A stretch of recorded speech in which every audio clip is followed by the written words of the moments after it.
Con despacho propio en el Coso en pleno centro de Zaragoza, es ya un habitual en la Audiencia Provincial de Zaragoza o los juzgados de la Expo. Forma parte de una nueva generación de abogados penalistas que día a día trabajan en los asuntos más crudos de la justicia aragonesa. Marina Ons, bienvenida.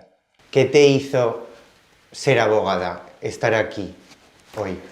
Bueno, eso lo puedo comenzar con mi padre, porque es verdad que era un apasionado del derecho. Y bueno, yo hice la carrera en UNIZAR, en la Universidad de Zaragoza de Derecho. El último año lo terminé en Alemania y me quería encaminar, o me había encaminado para hacer Derecho Comunitario de la Unión Europea. Y cuando llegué aquí a Zaragoza, me dijeron, bueno, pues estos idiomas que tienes y esta Unión Europea, es que aquí en Zaragoza... Y bueno, pues el penal me apasionaba, me sigue apasionando obviamente. Y bueno, pues tuve la grandísima suerte también de comenzar en uno de los mejores despachos, que era Javier Notiboli, en paz descanse, y pude ver muchísimo penal. Era un procedimiento sumario ordinario por la Audiencia Provincial de Zaragoza, era mi primer juicio en la Audiencia Provincial, no el primero, pero sí en la Audiencia Provincial, que van los delitos más graves de más de 5 años de petición fiscal, y yo era defensa. Yo era una pipiolilla, o sea, es que no llevaba ni medio año de ejercicio, era una locura, ¿no? Hasta me dijeron que igual el caso se me quedaba grande, porque llevaba 6 meses ejerciendo como mucho, y lo pude absolver, o sea, la sentencia fue absolutoria, además, con los 3 magistrados, el magistrado presidente era el señor Belloc, que era el exalcalde de Zaragoza. Yo estaba como muy tranquila, y cuando llegué a casa, me dio como... De los nervios que llevaba y que lo había llevado muy bien, como si yo llevara un montón de juicios en la Audiencia Provincial. De hecho, lo gané por absolución, pero cuando llegué a casa me somatizaron los nervios, sí. Yo te quería preguntar por alguno de tus casos más mediáticos, además que yo los he vivido ahí, que estaba a pie de cañón, como el tiroteo en Egea, que creo que fue en 2022, aunque se juzgó en enero del año pasado. También yo creo que fue una victoria bastante sonada, absolución. Sí. ¿Cómo se prepara ese tipo de defensa, ¿no? Porque yo me imagino que es un poco diferente al resto. Totalmente. Legítima defensa que está totalmente normalizada en la justicia estadounidense. Aquí no, aquí es más raro, además un jurado popular. ¿Cómo afrontaste eso? ¿Cómo lo viviste? Porque además me acuerdo que fueron... Bueno, momentos que creo que el juicio, el veredicto salió a las 11 de la noche. No había visto algo así en ningún juicio, o sea, tantísimo despliegue policial, nunca lo había llegado a ver. Los pocos asuntos muy mediáticos que se han escuchado sobre legítima defensa en España, aparte de que muchísimos han sido condenas, obviamente, pero algunos que han sido absoluciones después y demás, siempre había sido con un disparo y un fallecido. En este caso se amplió y era 2 disparos, un fallecido y un intento de homicidio, ¿vale? Entonces, claro, ahí eso fue muchísimo más complicado porque la legítima defensa o el miedo insuperable te dice que cuando pues te allanan la morada, ¿no? Ilegítimamente y te hacen un ataque sorpresivo, tú del miedo o de la legítima defensa puedes disparar, pero se entiende que una vez ese reiterar el disparar era muy complicado para mí hacer la legítima defensa y bueno, pues se consiguió. Marina, ¿qué diferencias hay? Comentabas un poco antes que no es lo mismo, lógicamente. ¿Qué diferencias hay entre enfrentarse a un jurado, que es gente, ciudadanos de a pie que no saben nada de derecho, a un tribunal o a un juez? ¿Cómo se afronta? Esta figura lo que tiene es como muchísima racionalidad y muchísima lógica humana, ¿vale? Porque son 9 personas legas en derecho que simplemente con los hechos y con lo que se les explica ellos llegan a una determinación.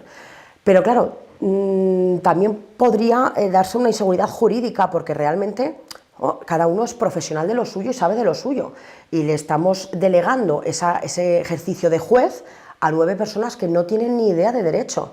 Entonces puede ser muy complicado. ¿Cómo cambias ese papel de defensa-acusación particular? Yo creo que soy bastante ambivalente. Es verdad que antes me gustaba más defensa, creo que estoy cambiando de bando y creo que ahora me gusta más ser acusación particular.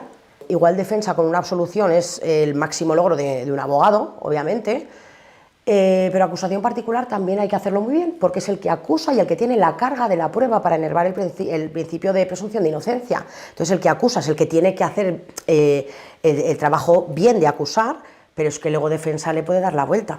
La manada de Zaragoza. ¿Cómo se vive, Marina, juicios con tanta presión mediática? Porque este tuvo mucha y eso que fue a puerta cerrada.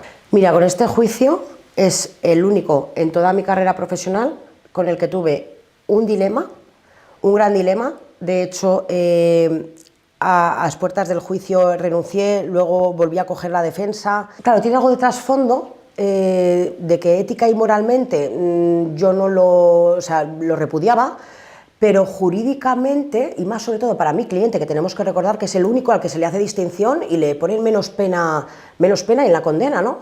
Y es porque efectivamente él puede ser que estuviera en el momento de los hechos al principio, pero no participó activamente. Y eso es lo que también me llevó a, al final, volver a cogerle su defensa, porque la chica sí dijo en todo momento que el único que no le había penetrado era el mío, y aún así tiene 13 años de condena. Entonces, claro, lo que se ha planteado aquí no es una merma en las capacidades volitivas y cognitivas pues porque estuviera bajo las sustancias psicotrópicas o por influencia de alcohol.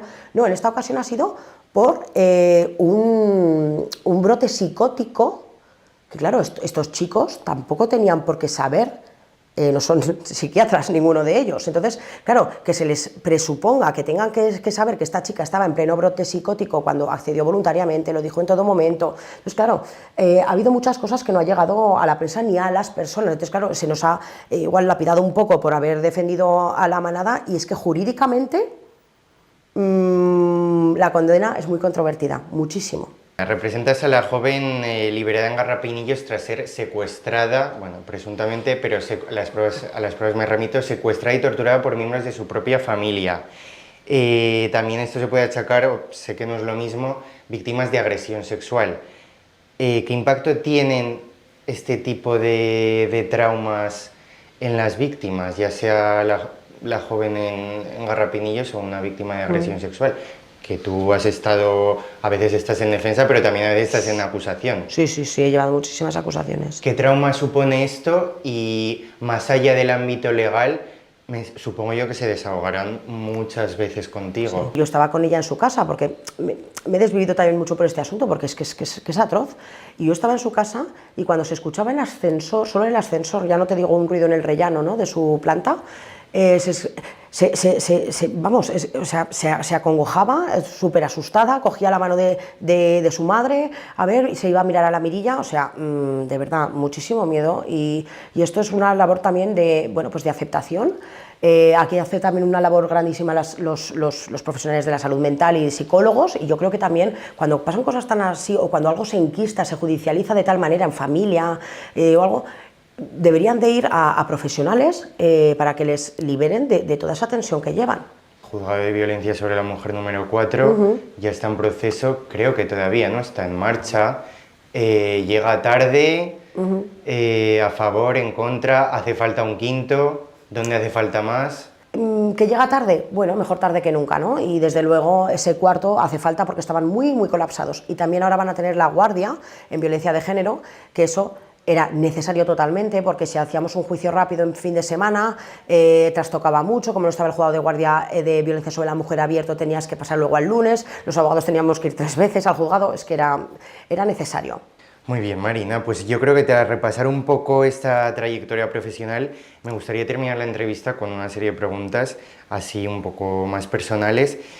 Marina, si pudieras hablar con esa chica de hace 10 años, ¿qué le dirías? Bueno, pues le diría que nunca pierda esas ganas, ¿no?, y ese hambre, esas ganas de aprender, esas ganas de trabajar, porque las he tenido desde siempre y las sigo teniendo, gracias a Dios, ¿no? Bueno, pues también que operara con esa humildad y con ese carisma que creo que siempre he tenido, y que al final, pues bueno, pues que toda la recompensa llega, y todo el esfuerzo al final es recompensado. ¿Qué le dirías a una chica joven que quiere ser abogada penalista? Pues ante todo, que se esfuercen, que trabajen duro, obviamente, que vayan siempre con humildad, que tengan también los pies muy puestos en la tierra, y que se arriesguen, ¿no? Y que en un momento dado que ya cojan bagaje, que arriesguen a ir por su cuenta, que emprendan.